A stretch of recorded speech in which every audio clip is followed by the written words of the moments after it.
Olá pessoal, espero que esteja tudo bem com vocês.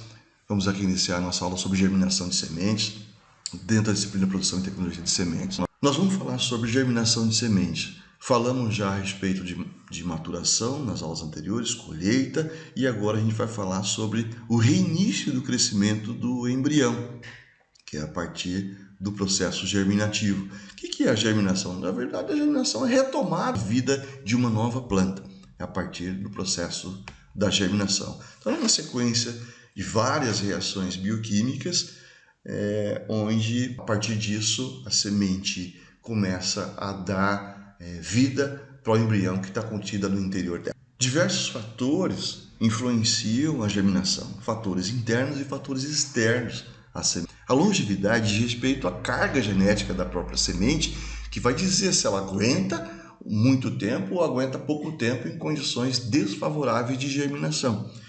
Por exemplo, uma espécie que nem a Mimosa glomerata, ela aguenta até 200 anos, né, no ambiente inalterada, né, e só vai germinar se houver condições ambientais favoráveis à germinação. Ao passo que essas outras duas, Acer saccharinium e Salix japonica, elas têm uma semana para germinar. Se não houver condições climáticas ou ambientais favoráveis à germinação, ela não vai germinar mais, porque a característica genética dela define isso, que ela tem uma longevidade bastante curta.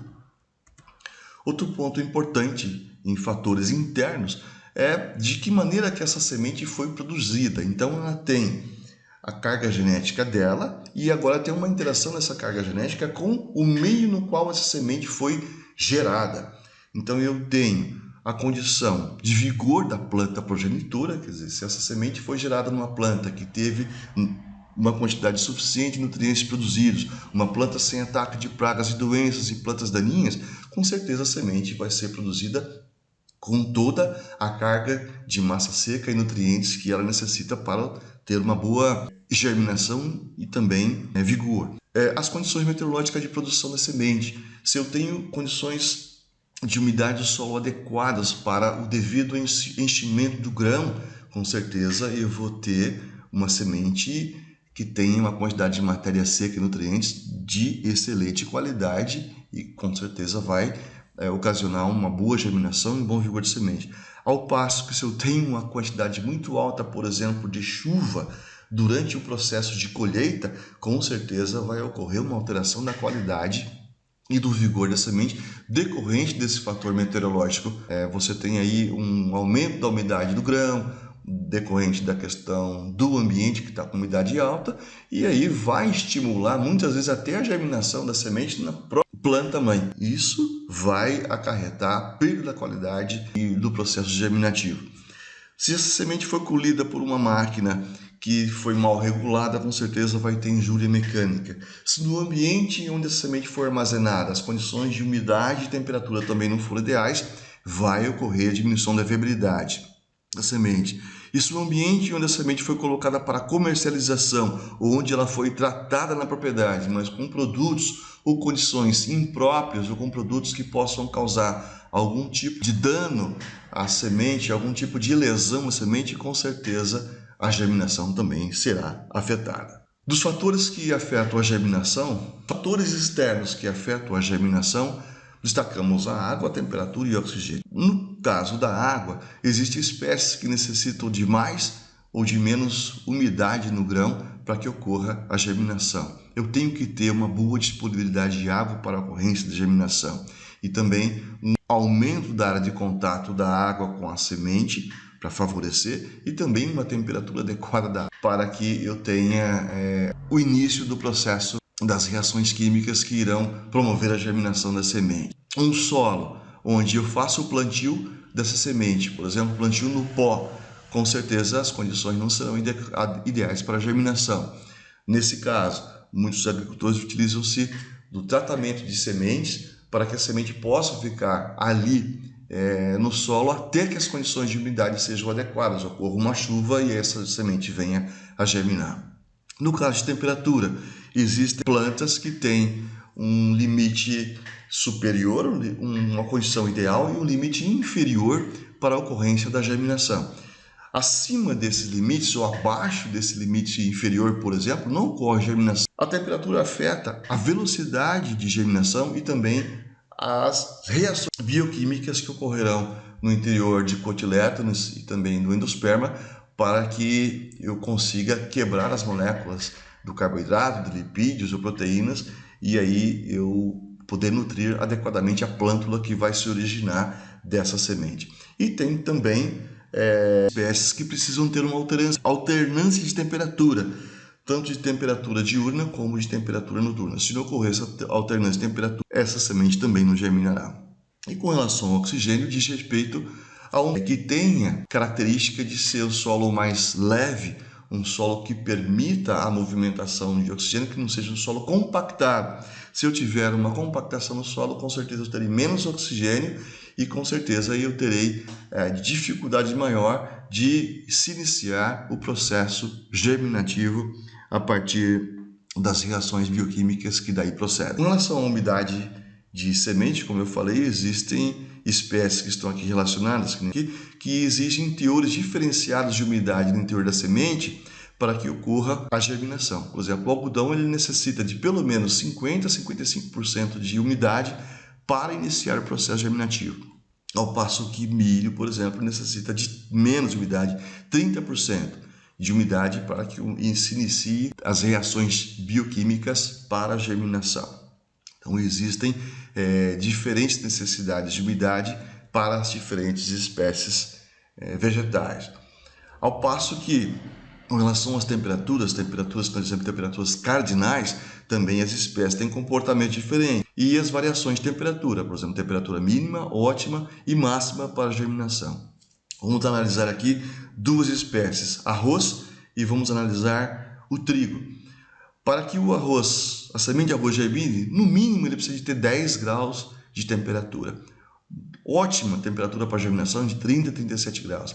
E no máximo a semente germina com 42 graus. Acima disso não germina. Ao passo que o trigo, o mínimo de temperatura 3 graus. Abaixo disso não germina. Temperatura ideal para a germinação da semente de trigo de 15 a 31 graus.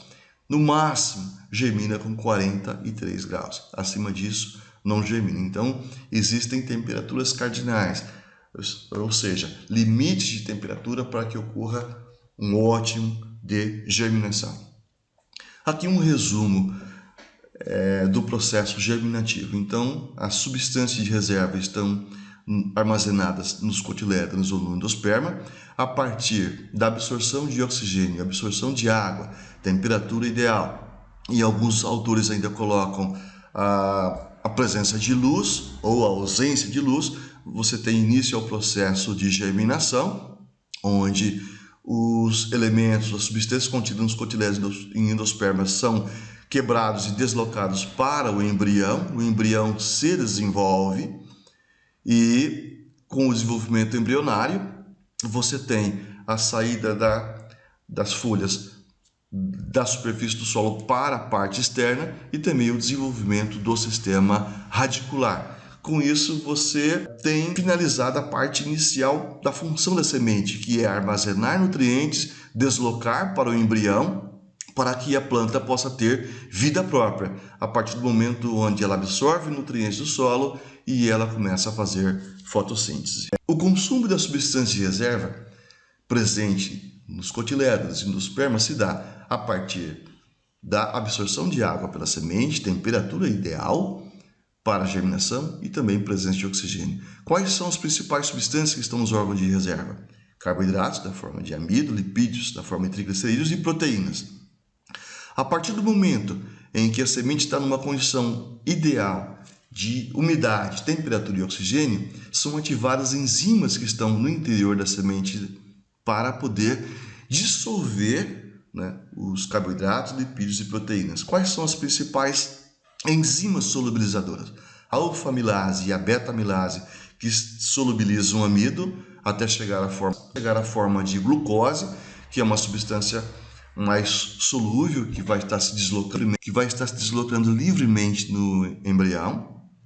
Os triglicerídeos, a partir da ação da lipase, serão dissolvidos até chegarem a glicerol e ácidos graxos, e as proteínas, a partir da ação das proteases e peptidases, chegarão até aminoácidos que são facilmente translocados no interior do embrião e das. Aqui nós podemos ver então que a partir da absorção da água ocorre um rompimento do tegumento ou da casca, a partir do aumento do volume do próprio endosperma ou do cotilédone pela absorção de água. Com isso ocorre a emissão de radicelas, né? O embrião ele começa a se desenvolver até o ponto onde ele não vai necessitar mais tanto da substância de reserva da semente. Então elas se enrugam, elas caem e aí a planta começa a ter uma vida própria. A partir do momento onde ela absorve nutrientes presentes no solo e ela faz a fotossíntese, né? E aí vai dar origem a flores e das flores sementes, aí uma nova vida. Pelas regras de análise de sementes, germinação significa plântula que nasceu, plântula normal, plântula que saiu daquela semente em condições normais, tanto em tamanho de raiz como em tamanho de hipocótilo ou epicótilo. Aqui os tipos de germinação. Nós temos germinação epígia e também germinação hipógia. Germinação epígia. Germinação epígia, quando os cotilédones ou o endosperma ficam acima do nível do solo. No caso da aula prática de sementes, aqui temos o semente do tomateiro, as plântulas que saíram e lançaram o cotilédone acima da superfície do solo. Trabalho feito por Rossetto. Aqui também trabalho de sala de aula com milho, ervilha e aveia, germinação hipogeal, ou germinação hipógea, onde os cotilédonos ficam abaixo do nível do solo. No caso do milho aqui é o endosperma, né? No caso aqui a ervilha são cotilédonos, mas fica abaixo da superfície do solo, e aqui a aveia também, endosperma, fica abaixo do nível do solo. Numa ilustração melhor, aqui nós temos germinação de sementes de feijão, que pode ser também da mesma forma semente de soja. Quando essa semente germina, ela lança o cotilédone acima do nível da superfície do solo, a germinação epigeal. No caso da germinação hipogeal, o endosperma dessa semente e a própria semente fica abaixo do nível do solo. No caso é milho, e aqui também uma dicotiledônia, que é o guandu. Diferentemente do feijão ou da soja, os cotilédonos ficam abaixo do nível de solo. Então, uma germinação hipogeal.